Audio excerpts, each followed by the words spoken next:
ایک زمانہ تھا جب گاؤں کی سڑکیں کچی ہوتی تھیں اور لوگوں کے دل سچے۔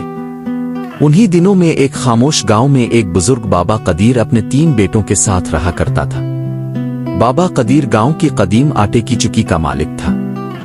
اس کی چکی صرف اناج نہیں پیستی تھی بلکہ سینکڑوں گھروں کا پیٹ بھی بھرتی تھی۔ بابا قدیر کے 3 بیٹے تھے، راشد، ساجد اور ماجد۔ راشد سب سے بڑا تھا، ذہین، عملی اور حساب کتاب میں ماہر، لیکن دل کچھ سخت تھا۔ ساجد درمیانی بیٹا، نرم دل مگر حد سے زیادہ جذباتی اور تھوڑا فخر پسند۔ ماجد سب سے چھوٹا تھا، معصوم، خاکسار اور سب کی خدمت میں خوش۔ ہر صبح سورج نکلنے سے پہلے بابا قدیر چکی کھولتا، پرندے چہچہاتے، وہ اپنے جھریوں والے ہاتھوں سے گندم پیستا اور اس کے چہرے پر ایک عجیب سی اطمینان کی جھلک ہوتی۔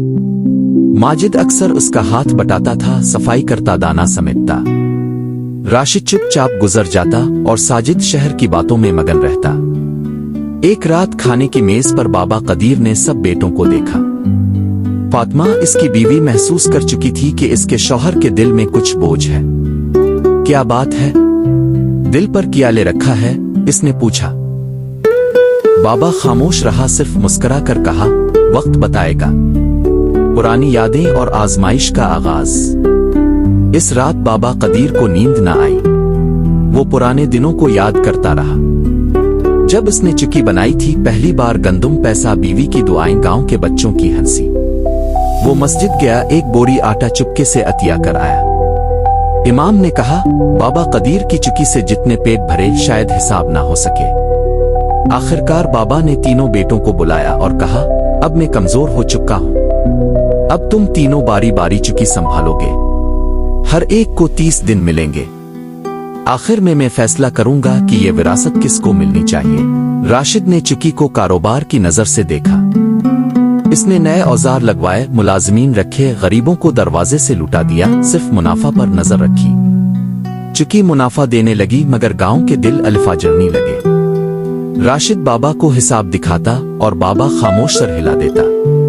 اب ساجد کی باری تھی۔ اس نے اعلان کیا، آج سے آٹا سب کو مفت ملے گا۔ گاؤں میں جشن ہوا، چکی محفل بن گئی مگر جلد ہی اناج ختم ہو گیا۔ ساجد نے لاپرواہی سے کہا، اب اگلا سنبھالے گا۔ بابا نے چپ چاپ حساب بند کر دیا۔ ماجد چکی پر ماں کی دعا لے کر پہنچا۔ اس نے سب سے پہلے چکی کی صفائی کی، ٹوٹا ہوا دروازہ مرمت کیا، ہر آنے والے کو سلام کیا۔ وہ غریبوں کو آٹا مفت دیتا، جو دے سکتے تھے ان سے قیمت لیتا اور کچھ آٹا مسجد کے لیے رکھتا۔ وہ رات کو بارش میں اناج کو بچاتا، خود بھیگتا رہا۔ اس نے اتفاقنہ بابا قدیر کا بند صندوق دیکھا لیکن بغیر کھولے واپس رکھ دیا۔ یہ میرا حق نہیں، اس نے خود سے کہا۔ 30 دن گزر گئے۔ بابا نے سب بیٹوں کو بلایا، ایک پرانا صندوق کھولا۔ اس میں 3 لفافے تھے، تینوں میں خط تھے، نہ کوئی سونا نہ زمین کے کاغذ۔ راشد کے خط میں لکھا تھا، تم نے منافع تو دیکھا مگر لوگوں کو نظر انداز کیا۔ ساجد کے لیے تم نے دل کھولا مگر حکمت سے خالی تھے، اور ماجد کے لیے تم نے وارث کی جگہ خادم بن کر دکھایا۔ تم نے چکی کی روح بچائی۔ بابا نے اعلان کیا، ماجد کو چکی ملے گی، نہ اس لیے کہ وہ سب سے چھوٹا ہے بلکہ اس لیے کہ وہ سب سے عقل مند ہے۔ ساجد ناراض ہو کر چلا گیا، راشد خاموش بیٹھا رہا۔ ماجد کچھ کہنا چاہتا تھا مگر بابا نے روکا۔ سچ کا ذائقہ سب کو چکھنا ہوتا ہے۔ اگلے دن راشد مسجد میں تنہا بیٹھا، آنکھوں میں آنسو۔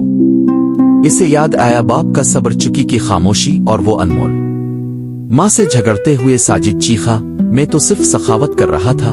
ماں نے نرمی سے کہا، حکمت کے بغیر سخاوت تباہی بن جاتی ہے۔ چند دن بعد راشد واپس آیا، ماجد سے کہا، مجھے سکھاؤ انسان بن کر کاروبار کیسے کرتے ہیں۔ ساجد بھی لوٹ آیا اور معافی مانگی، مجھے معاف کر دو، میں اندھا ہو گیا تھا۔ بابا قدیر نے تینوں کو چکی پر ساتھ دیکھا، مسکرا کر کہا، میری اصل وراثت چکی نہیں، تم تینوں کا اتفاق ہے۔